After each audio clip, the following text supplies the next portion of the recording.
여러분 혹시 운동을 좋아하십니까? 예, 저는 운동 중에 이제 축구를 좀 좋아하고 즐겨보는 편인데 이제 2022년이 되면 카타르에서 월드컵이 있습니다. 월드컵은 4년 만에 펼쳐지는데 벌써 4년이 됐어요. 그래서 제가 카타르 월드컵을 맞이하면서 지난번 브라질 월드컵을 생각하게 됐습니다. 2018년 브라질에서 월드컵이 있었는데 그때 한국은 축구에서 기적을 일으켰습니다. 아시는지 모르겠지만 그때 조별 3차전에서 독일과 한국이 축구를 했습니다. 경기를 펼쳤어요. 그 당시에 독일은 피파 랭킹 1위입니다. 한국은 52위입니다. 그러니까 1등하고 52등이 싸운 거예요. 여러분 1등하고 52등하고 경기를 하면 누가 이길까요? 한국이 이겼습니다. 그것도 2대 0으로 이겼어요. 놀라운 일이죠. 사람들은 그것을 기적이라고 불렀습니다. 도저히 이길 수 없는데 그때까지 독일은 조별리그에서 탈락한 적이 없는 팀이었습니다. 한국은 반대로 조별리그를 통과한 적이 거의 없는 팀이었죠. 그런데 그 두 팀이 붙었는데 당연히 독일이 이길 거라고 다 예상을 했는데 한국이 독일을 이겼습니다. 그 원인이 뭘까를 분석해 보니까 갈급함에 있었다는 거예요. 그 당시 한국 선수들은 꼭 이겨야 된다라는 그러한 갈망이 있었습니다. 그때 3차전에 걸쳐서 조별 예선을 치르는데 두 번 다 한국이 졌습니다. 2패입니다. 그래서 요번마저 패하면 도저히 이겨낼 조별 리그를 통과, 그래서 16강에 올라갈 가능성이 하나도 없는 거예요.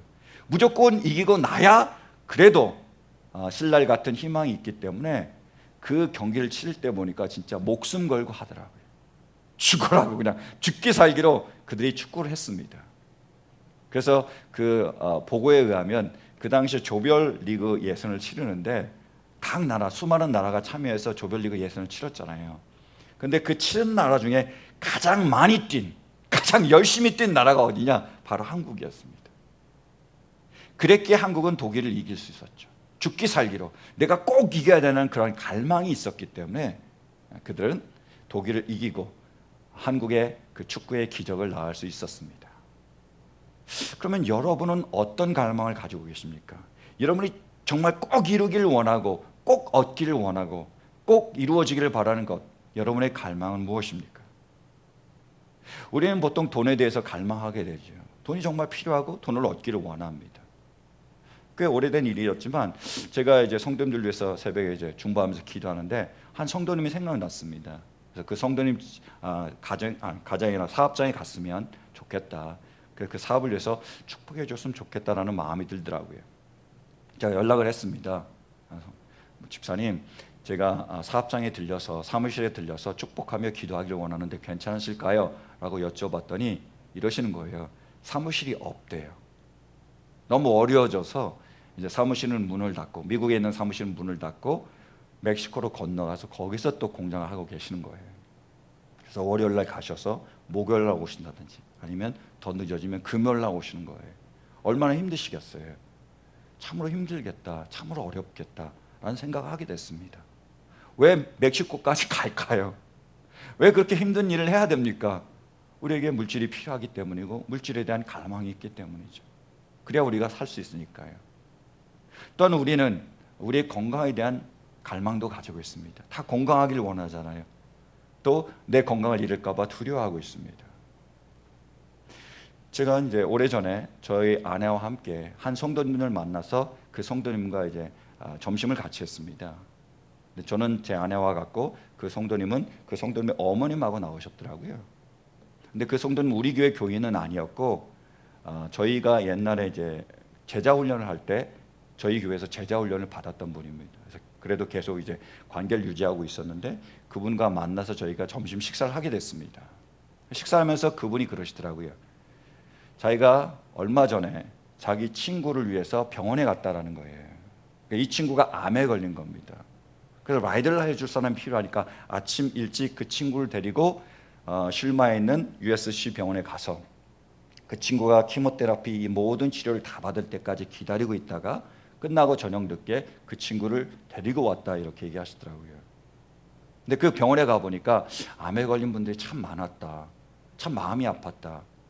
참 안쓰럽고 속상했다 이런 말을 하셨어요. 그런데 며칠 뒤에 본인이 암에 걸렸다는 진단을 받게 된 겁니다. 그것도 말기 암이에요.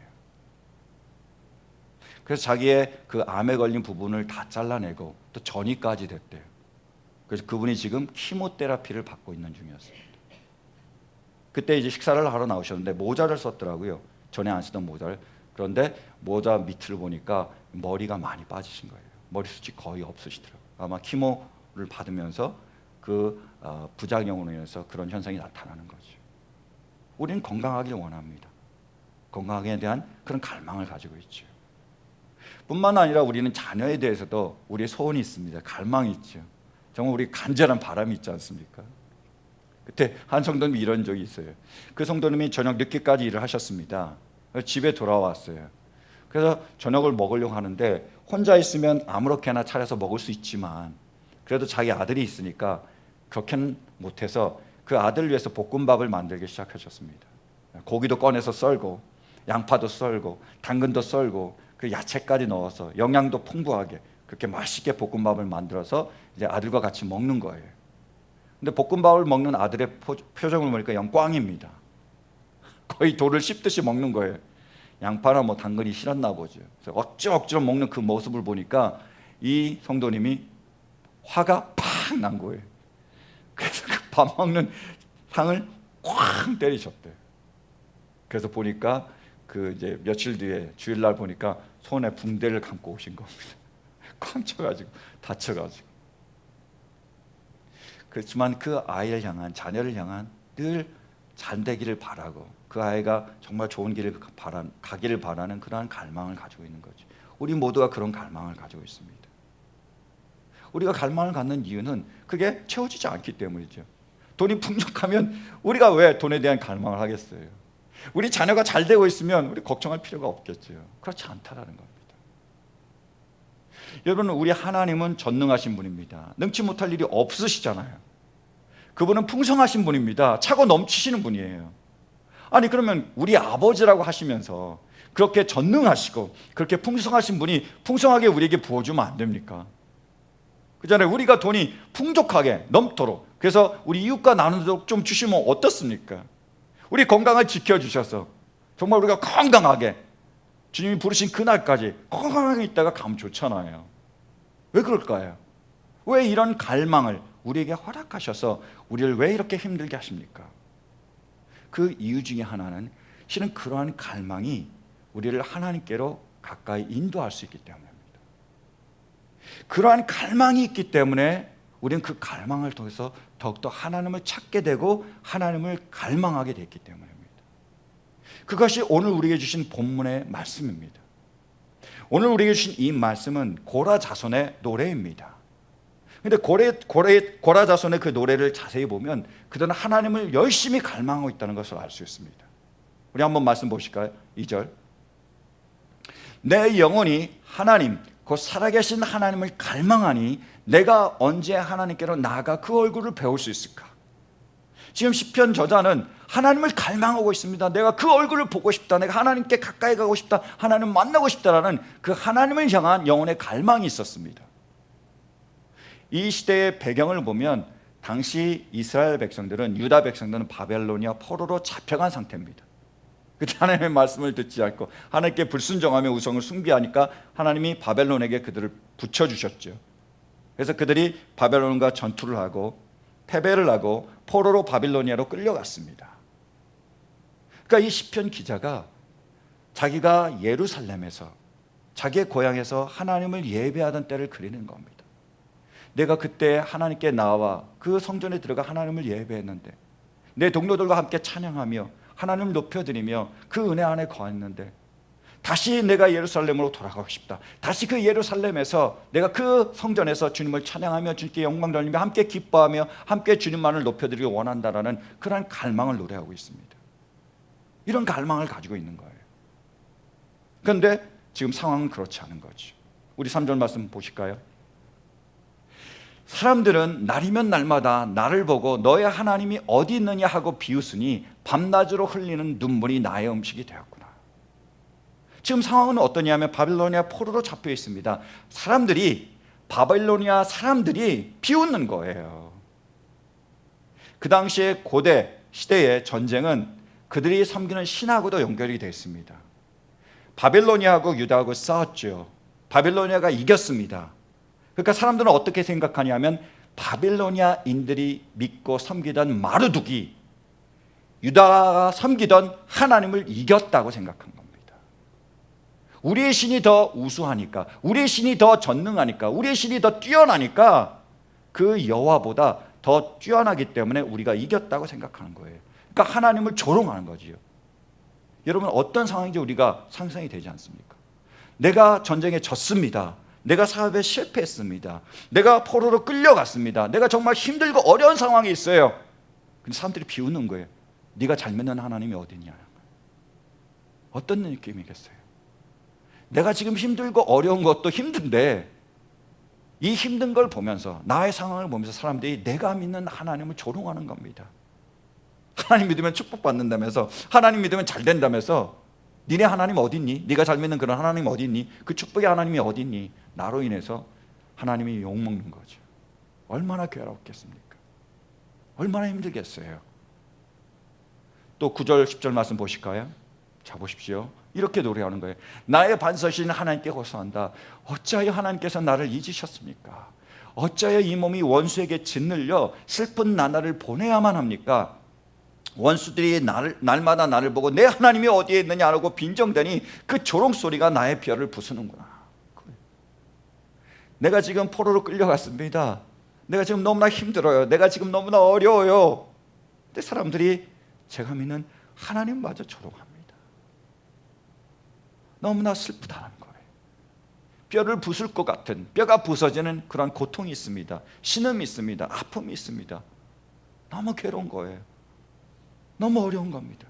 너무 슬프고 너무 좌절되는 거죠. 실망되는 겁니다. 그런데 이런 상황에서 시편 저자는 어떻게 반응하고 있습니까? 우리 11절 말씀 보실까요? 내 영혼아, 내가 어찌하여 그렇게 낙심하며 어찌하여 그렇게 괴로워하느냐? 너는 하나님을 기다려라. 이제 내가 나의 구원자, 나의 하나님을 또다시 찬양하련다. 낙심이 됩니다. 좌절이 됩니다. 근데 어떻게 하고 있죠? 하나님을 갈망하고 있습니다. 하나님을 기다리고 있습니다. 하나님을 바라고 있습니다. 하나님이 하실 그 구원을 소망하며 그 구원의 하나님을 인하여 자기가 찬양할 것을 기대하고 있다는 거예요. 왜 이 시편 저자는 그렇게 힘든데, 그렇게 어려운데 하나님을 갈망할 수 있었을까요? 그 이유는 힘들었기 때문입니다. 어려웠기 때문이에요. 그의 삶의 그 갈망이 결국 하나님을 향한 영혼의 갈망으로 이어진 겁니다. 그게 하나님의 섭리라는 거예요. 놀라운 지혜죠. 카일 알드만 목사님이 계십니다. 이 목사님이 쓰신 나의 끝, 예수의 시작이라는 좋은 책이 있습니다.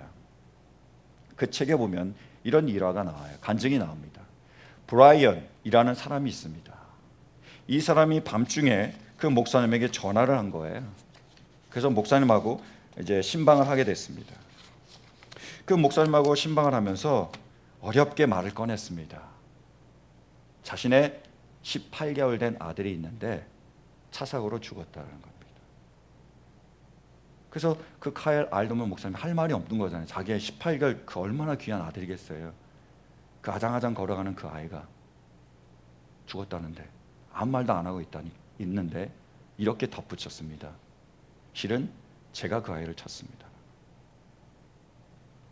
차를 후진하고 있는데 그 아이가 온 겁니다.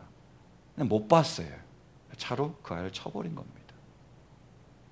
얘기하는 거예요. 나는 그 아이가 거기 있는 줄 몰랐어요. 심지어 그 아이가 18개월 된 아이가 문을 열고 나올 수 있다는 것도 저는 몰랐습니다. 근데 그 사고로 그 아이가 죽은 겁니다. 너무나 상심돼서 전화를 한 거죠. 근데 그 전화 가운데 이분이, 브라이언이라는 분이 놀라운 얘기를 하는 겁니다. 참 놀라운 일이 있습니다. 제가 정말로 슬프고 힘들고 어려웠는데 그때 예수님이 살아계심을 제가 피부로 느꼈습니다. 너무 힘들고 어려웠는데 예수님 멀리 느껴진 게 아니라 나와 가까이 계시다는 느낌, 실제로 살아계신다는 느낌을 받게 됐다는 거예요. 그래서 이 목사님이 자기의 그 페이스북에다가 이런 설문을 올렸습니다. 사람들이 대답하라는 거예요. 그 질문이 이겁니다. 나는 뭐뭐뭐뭐뭐 할 때 예수님을 진짜로 만났다. 여러분은 언제 예수님을 진짜로 만났습니까? 라는 설문을 올렸습니다. 사람들이 이렇게 답변을 올리기 시작했어요. 나는 말기암으로 몇 개월밖에 살지 못한다는 통보를 받았을 때 예수님을 만났다는 거예요. 또 우울증이 참기 힘들 만큼 깊어졌을 때, 30년 동안 청춘 바쳐 일했던 직장에서 아무 대책 없이 쫓겨났을 때, 초음파 검사로 태아의 심장 박동이 멈춘 것을 확인했을 때, 그리고 아버지의 총을 손에 쥐고 방화쇠를 당기기 전에 마지막으로 기도를 드렸을 때, 그 기도는 참으로 오랜만에 드린 기도였다. 그리고 예수님을 내가 피부로 진짜로 만났다는 거예요. 여러분은 언제 예수님을 진짜로 만났습니까? 언제 예수님이 가장 가까이 있다고 느껴지세요? 바로 우리가 갈망이 있을 때입니다. 힘들고 어려울 때지요. 이 고라자손이 하나님을 간절히 갈망할 때가 언제냐면 바로 자기가 가장 힘들었을 때라는 거예요. 힘들었을 때에 하나님을 찾게 되고 하나님을 가까이 나가게 됩니다. 고라자손은 우리에게 이렇게 노래합니다. 1절 말씀 보실까요? 본문 1절 넘어서 보실까요?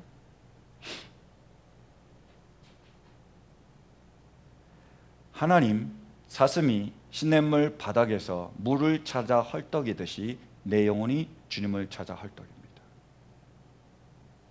그는 지금 사슴이 시냇물을 찾는 것처럼 하나님을 찾고 있습니다. 왜 사슴이냐면 사슴은 성경학자들에 의하면 열이 많은 동물이래요. 그래서 열이 많으니까 물을 많이 마셔야 되겠죠. 그래서 물을 자주 찾는답니다. 근데 물이 없는 거예요. 목말라 죽겠는데 얼마나 갈증이 나겠습니까? 그 사슴이 그 갈증 가운데 하나님을 찾듯이 우리가 정말로 무더운 날 목이 말라 죽겠는데 물이 없어서 물을 찾듯이 이 영혼이 하나님을 갈망하고 있습니다. 자신의 그 어려움이, 그 환경이, 그 고난이 하나님을 갈망하고 있는데 그 갈망을 통해서 결국 하나님을 만나게 된 거죠. 우리 안에 정말로 필요한 갈망은 바로 우리 영혼의 갈망입니다. 여러분, 우리는 사람이잖아요. 근데 우리에게는 육체가 있고 영혼이 있습니다. 육체는 자기가 갈망을 느낄 때 그것을 채우게 됩니다. 배고파야 먹게 되는 거죠. 여러분, 만약에 내가 배고픔을 느끼지 않는다면 어떻게 될까요? 실은 먹지 않습니다. 먹는 건 어려운 작업이잖아요. 밥을 해야지요. 그렇죠? 먹는 수고를 해야죠. 또 설거지까지 해야 되잖아요. 여러분, 실은요, 밥을 먹는 건 엄청난 많은 에너지가 투여되고 그리고 힘든 일입니다. 여러분, 나이가 많이 들어서 고령이 되면 그때 가장 위험한 것이 있습니다. 제가 듣기에는 그건 질병이 아니래요. 바로 식욕 저하입니다. 나이가 많이 들면 밥 먹고 싶지가 않대요. 배고픔은 못 느낍니다. 그럼 어떻게 되죠? 안 먹게 되잖아요. 그러면 마지막을 준비해야 된다고 그러더라고요. 그게 마지막이라고 그러더라고요. 우리가 배고파야 먹습니다. 갈망을 느껴야 그걸 채우게 되는 거죠. 우리 영혼은 어떻죠? 마찬가지입니다. 우리 영혼이 갈망을 느껴야, 갈증을 느껴야 물도 마시게 되고 밥도 먹는 것처럼 영혼이 갈급함이 있어야 우리는 하나님을 찾게 되고 영혼이 체험을 받게 됩니다. 만약 우리의 영혼이 갈급함을 느끼지 못한다면 굉장히 심각한 상태라는 거예요. 죽음을 앞둔 상태입니다. 아모스 선지자는 이렇게 선포하고 있습니다. 보실까요? 우리 아모스 8장 11절. 우리 함께 봉독합니다. 시작. 그날이 온다. 나 주 하나님이 하는 말이다. 내가 이 땅에 기근을 보내겠다. 사람들이 배고파하겠지만 그것은 밥이 없어서 겪는 배고픔이 아니다. 사람들이 목말라 하겠지만 그것은 물이 없어서 겪는 목마름이 아니다. 주의 말씀을 듣지 못하여서 사람들이 굶주리고 목말라 할 것이다. 그날이 옵니다. 그때 어떤 일이 벌어지냐면 먹을 것이 없어서 배고픈 게 아니고요, 마실 물이 없어서 목마른 게 아니고 영혼이 갈급한 그때가 온다라는 거예요. 영혼이 갈급해서 하나님을 찾고 하나님께 나올 때가 있는데, 문제는 뭐냐면 이 영혼이 갈급함을 느끼지 못하면 심각하다는 겁니다. 죽음을 앞둔 상태입니다. 영혼이 굉장히 위험한 상태라는 거예요. 제 아들을 돌봐주는 베이비시터가 있었어요. 이 베이비시터가 우리 아이를 참 잘 돌봐줬습니다. 아프리칸 아메리칸인데 굉장히 잘했어요. 우리도 굉장히 좋아했습니다. 또 성실했습니다. 근데 한 번은 전화가 와서 못 가겠대요. 무슨 일이냐 물어봤더니 자신의 오빠가 병원에 있답니다. 왜 병원에 있냐고 물어봤더니 이 오빠가 당뇨병이 있대요. 근데 당뇨에서 합병증 중에 하나가 뭐냐면 감각이 무뎌지는 겁니다. 못 느끼는 겁니다. 그래서 이분이 비치에 가서 거닐다가 신발을 이제 샌들 신거나 이랬겠죠. 모래인가 조개인가에 발이 빈 겁니다. 발가락이 비었어요. 근데 못 느낀 겁니다.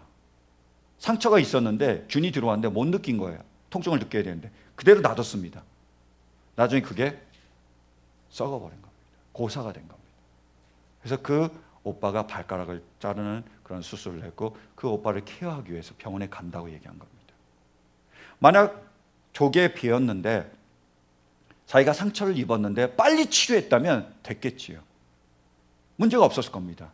근데 못 느낀 게 문제입니다. 무감각한 게 문제라는 거예요. 여러분, 우리가 영혼이 갈급한데, 지금 굉장히 목마르고 굉장히 배고픈데 내가 배고픔을 느끼지 못하고 내가 목마름을 느끼지 못한다면 이건 요한계시록에 나오는 라오디게아 교회와 다를 바가 없습니다. 한번 보실까요? 우리 잘 아는 말씀이죠. 요한계시록 3장 15절.